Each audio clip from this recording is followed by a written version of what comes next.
What's up mga taguro? Ngayong araw nga pala ay samahan nyo kaming pumunta sa Pulungkok para mag-swimming. At dahil nga ay malapit lamang ito sa amin ay hindi na kaming nagdalawang isip. Kaya naman ay sumakay na agad kami sa bangka at baka magbago pa ang isip ng driver namin. At habang inaayos nga pala ni tropa yung makina ay nagpakit muna sila dyan. Estegame pala. Mapapansin nyo nga ay kakaiba ang boses ko ngayon gawa ng sipon.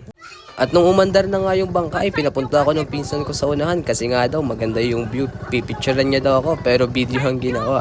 At nagtatalo pa nga kami dyan dahil sabi niya side view naka side view na nga ako. Sino ba naman di maiinis, di ba?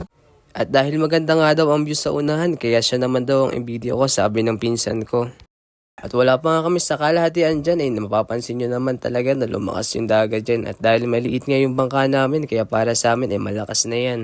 At pagkadating nga namin dyan sa kalagitnaan papansin nyo naman talaga na hindi pa kami nagsuswimming nabasa na. Kaya naman itinago ko muna yung cellphone ko kasi nga baka mabasa wala pa akong pambili ng bago. At nung papunto na nga kami tsaka lang ulit ako nag-video, sobrang saya nga namin yan dahil kahit malayo pa kita na ang ganda ng isla. Kaya naman sobrang OA ang naging reaction nila dyan.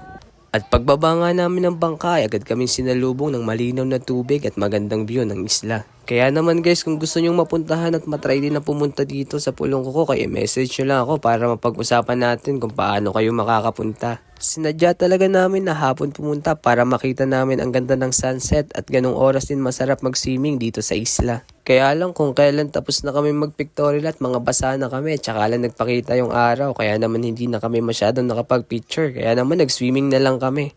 At hanggang dito na nga lang pala mga taguro. Kung nagustuhan nyo yung video ko, pa-follow, likes and share naman para updated ka sa susunod kong mga video.